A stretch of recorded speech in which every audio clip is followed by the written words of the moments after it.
waxaan idinkugu yeeranay maantay oo aan u codsaday halkan inaad timaadaan marka ugu horeysa inaan idin wargelino meesha ay wax noo marayaan labo waxa aan damacsannahay iyo saddex markaan intaas idin sheegno inaan idin kala tashanno ama aad nagala munaaqashootaan ama aan ka wada munaaqashoono xaggee baan halkaas ka aadaynaa sidee baan ku tagaynaa dhowr iyo 10 maalmood oo aniga iyo wafdigayga halkan aan joognay waxaa soo gashay shacabka reer Galmudug oo xuquuq idinku leh inaad garab istaagtaan oo gacan siisaan yididiila cusub ayaa soo gashay yididiila horumareed yididiila dawladeed yididiila mustaqbal yididiila inay iyagu wax qabsan karaan haddii la dhiiri waxaan markaa rabaa marka hore inaan hortiina uga mahad celiyo madaxda reer Galmudug gaar ahaan madaxweyne Xaaf iyo Sheekh Shaakir oo labaduba gacan nagu siiyay in dadka reer Galmudug ay intay isu yimaadaan gogol dhigtaan ka arinsadaan ayatiinkooda labaduba waxay aqbaleen in reer Galmudug gogol loo fidiyo gogosha magaalada Dhuusamareeb lagu fidiyo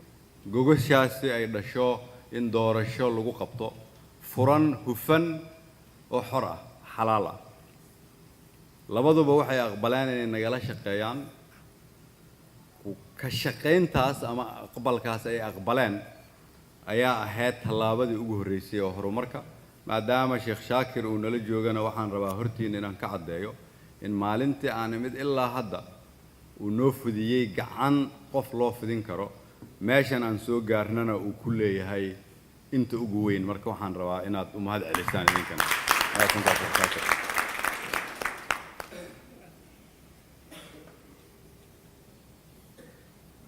waa ka heshiinay in gogol dib u heshiisiineed la dhigo magaaladan Dhuusamareeb oo loo dhigo reer Galmudug bardhow waxaan ku dhawaaqi doonaa annagoo la tashanayna qaybaha kala duwan ee bulshada guddigii isu keeni lahaa odayaashii iyo dadkii isu imaan lahaa guddigii dib u heshiisiintaas nagala shaqeyn lahaa guddi farsameedkii sidoo kale waxay walaalkay Sheekh Shaakir iyo inta la shaqeyso ogolaadeen in dhammaan hay'adaha amniga ee dawladda federaalka ay ka howlgalaan magaalada Dhuusamareeb wayna bilaabeen shaqadii wayna joogaan sidoo kale ciidamadii halkan joogay oo suurta geliyay inay soo gaarsiiyaan amniga gobolka maanta meesha uu joogo waxaa lagu bilaabay maalmihii la soo dhaafay diiwaan gelin haddaba socda waana aaminsanahay in mar dhow la soo afjari doono wiilal Soomaaliyeed oo dalkan soo difaacay haddana diyaar u ah inay sii difaacaan waxay ka mid noqon doonaan ciidamada xoogga dalka Soomaaliyeed ama ciidamada booliiska Soomaaliyeed ama ciidamada nabad sugidda ama ciidamada asluubta taliyayaashii ka shaqeynayana waa ay joogaan marka la soo dhameystiro diiwaan gelinta waxay la mid noqon doonaan ciidamada kale ee dawladda Soomaaliyeed ee xuquuq leh waxaana bixin doona xuquuqdooda dawladda Soomaaliyeed laga bilaabo 1 bisha soo socota haddii Ilaahay yiraahdo marka diiwaan gelintu ay dhamaato sidoo kale waxaa xildhibaanada halkan jooga oo nagala shaqeeyay hawshan iyo taliyayaasha waxay safar ku aadeen qaybo kamid ah gobolada ay ka kooban tahay Galmudug ama degmooyinka sida meeshan ciidanka loo diiwaan geliyay hubka loo diiwaan gelinayo dawladda loogu wareejinayo amniga mustaqbalka gobolka ay u sugi doonto iyo dawlad goboleedka Galmudug ayaa degmooyinkii ay dawladda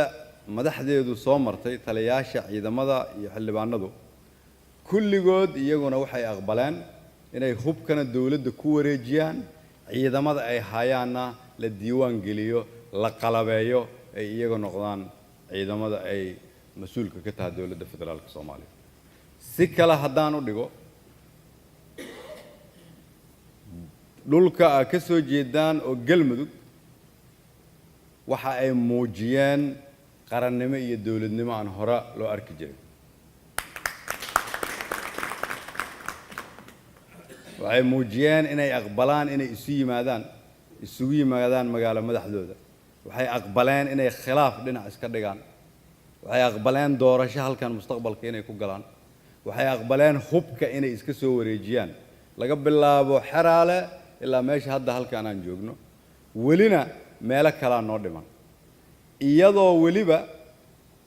aan fursad u helnay aniga iyo wafdigaygu meelahaas aan idiin sheegayno dhan inaan baawur ku tagno oo aanan diyaarad raacin macnaheedu waxay tahay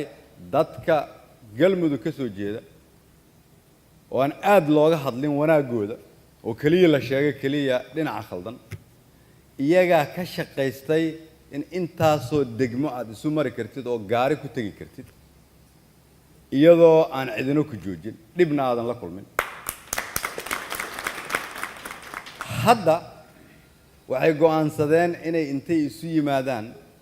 dawladda ay hubka ku wareejiyaan waxay fahmeen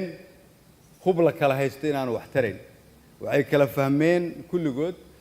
in qora aad haysato inaanay ahayn waxa amniga keena ay tahay in la is aamino la heshiiyo dawlad la wada leeyahay la dhisto taas ay ka shaqayso sugidda amniga waxay fahmeen in gaargaar iyo degmo iyo gobol aan meel aanay cidna gaarsiinayn haddii la idiin sheegi jiray galmudug waa hallaysan tahay waxaan rabaa inaan idinku soo dhaweeyo maantay galmudug u muuqata inay tahay tusaalaha cusub oo Soomaaliya galmudug u muuqata meesha horumarka Soomaaliya uu ka bilaaban doono galmudug qoryo ka madax bannaan hub iyo qoloqolo ka madax bannaan dawlad goboleed dhammaystiran leh shaqadu hadda waxay noo maraysaa marka ciidankii iyo shaqaalihii aan ka keenay xamar oo hadda diiwaangelinta wada inay aadi doonaan balambal ay aadi doonaan caabudwa ay aadi doonaan xeraale ay aadi doonaan hurshe ay aadi doonaan bangeele meelaha kale oo aan hubka iyo ciidanka weli noo sheegin inay soo wareejinayaanna iyagana waxaan rabnaa inaan ugu yeerno waxaan aaminsannahay dabayl caafimaad inay ka socoto shacabka iyo dawlad goboleedka mustaqbalka galmudug idinka waxaan idinkugu yeernay marka horta koow inaan idiin sheegno halkan meesha aan joogno fursaddii ugu weyneyd inay shacabkanu leeyihiin sheekh shaakir iyo dadka la midka ah iyo ciidamada halkan jooga iyo inteena kale waxaan fahamnay annagu inaan isu nimaadno waa rajada ay leeyihiin dad kale oo walaalaheena oo degmooyinkooda cadow u haysto waxay fahmeen haddii ayaga aanay midoobin kuwa halkan jooga iyo kuwa xeraale jooga iyo kuwa caabudwaaq jooga waxay fahmeen haddii iyagu aanay midoobin in 100 kilomitir oo xeebta cadowga naga haysta aanan xoreysan karin in degmooyinka naga go'doonsan dadkeena aanan u gargaari karin in mustaqbalkeena dadkeenu ay naga baaba'ayaan fikirkaas caafimaadka qaba ayaan isla helnay haddii aan nahay dadkii idinkaga soo horreeyay halkan laga bilaabo maanta waxaan idinkugu yeernay shaqadaas inaad qayb ka noqotaan haddii ilaahay yiraahdo reer galmudug waxay go'aansadeen inay hormuud ka noqdaan nabadeynta dalka Soomaaliya reer galmudug waxay hormuud ka noqdeen inay qayb ka noqdaan inay bedelaan magacii hore Soomaali u yaalay oo ahaa in amni darre ay jirto in qoryo la haysto inaan la isu iman karin maadaama aad tihiin ganacsatadii reer galmudug oo aad tihiin dadkii la rabay inay dadkan gacan qabtaan ama la rabay meeshan mustaqbalkeedu iftiin uu noqonayo hadda inay intay yimaadaan ay maal gashadaan si dadka shaqo loogu abuuro idinkuna waxa uga heshaan meeshan magaalo madaxay noqonaysaa degmooyinkana waa la xoreyn doonaa khayraadkeedana waa la soo saari doonaa waxaan idinkugu yeernay dadkuna xaqay idinku leeyihiin idinkuna xaqa ku leedihiin way soo hagaagtay galmudug ee halkan indhihiina taasaan idinkugu yeedhay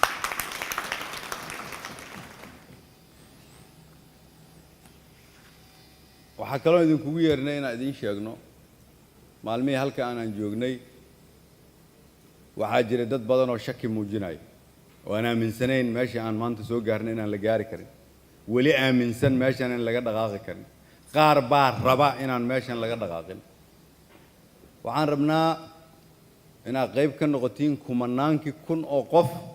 oo gurceel isugu soo baxay ama caabud waaq isugu soo baxay ama cadaadad isugu soo baxay oo yiri waxaan rabnaa dawlad oo idinkugu baaqay haddaa ganacsatada tihiin inaad dadkiina u timaadiin dhib iyo dheef aad la qaybsatiin laga bilaabo maanta marka waxaan rabnaa inaadan noqonina dad gurigooda marti ka ah mustaqbalka dadka halkan jooga gobol walba iyo degmo walba cidda laga rabo inay gacan siiso idinka waay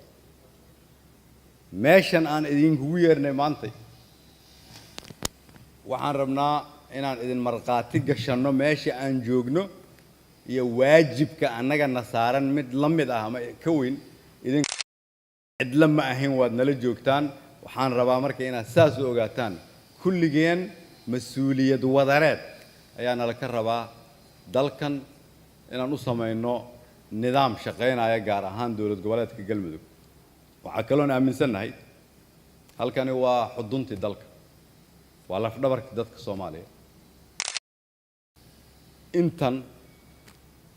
ayay dhashay galmudug iyo in ka badan haddii lagu sii dadaala in ka si fiican ay dhalaysaa horumar ka sii weyn ay keenaysaa maadaama taasi ay tahay fahamka aan rabno in uu aasaaska shaqadeena u ahaado waxay tahay galmudug in la hagaajiyo la qurxiyo waa in Soomaaliya la hagaajiyay la qurxiyay inaan xoog iyo maskax iyo waqti aan wada gelino waa soo dhaweynaya waxa kaloon rabaa inaan idiin sheego waxaa noo soo baxaya ciidan badan oo boqolaal iyo kumanaan ah oo dhalinyaro ah oo naftooda soo qadimay oo xooggan ciidankaas waxaan rabnaa marka la qarameeyo isla markiiba inay bilaabaan markii iyaga la isku dhafo kadib inay gobolada dalka gaar ahaan meeshan inay shaqo ka bilaabaan sida ugu dhaqsaha badan oo meel walba oo galmudug ka tirsan oo cadow u joogo maadaama aan midownay la sifeeyo iyadana waxaan rabnaa inaad ku baraarugsanataan waxaa kaloo imaanaya meeshan isugu imaanaya adduunyada oo dhan maadaama doorasho ay ka dhici doonto maadaama magaalo madax ay noqon doonto in magaceeda iyo sharafteeda iyo maamuuskeeda la ilaaliyo waa muhiim in la arko ganacsatadeeda oo imaanaysa waa muhiim in la arko iyadoo maal gashanaysa waa muhiim khilaafkii hore u jiri jiray midnimo in lagu bedelo cidda la rabo inay tusaale u noqoto idinka waayo ku dhawaad 30 sano meeshan ka maqneedeen labada sano soo socota waxaan rabnaa xooggiina ugu badan inaad gelisaan magaaladan iyo galmudug inteeda kale ugu dambeyntii waqti badan ma hayno mar dhow guddi dib u heshiisiin iclaamin doona gogolaa la dhigi doona guddigaas waxaa ku xigi doona guddiga doorashooyinka dhici doona inta waxaasi ay socdaan gacan walba loo baahan yahay waxaa kaloo loo baahan yahay qof walba oo idinka mida oo qof reer galmuduga oo meel ka qaylinaysa oo dan gaar ah u qaylinaysa ama siyaasi dan leh ama mid diidan saaxiib la ah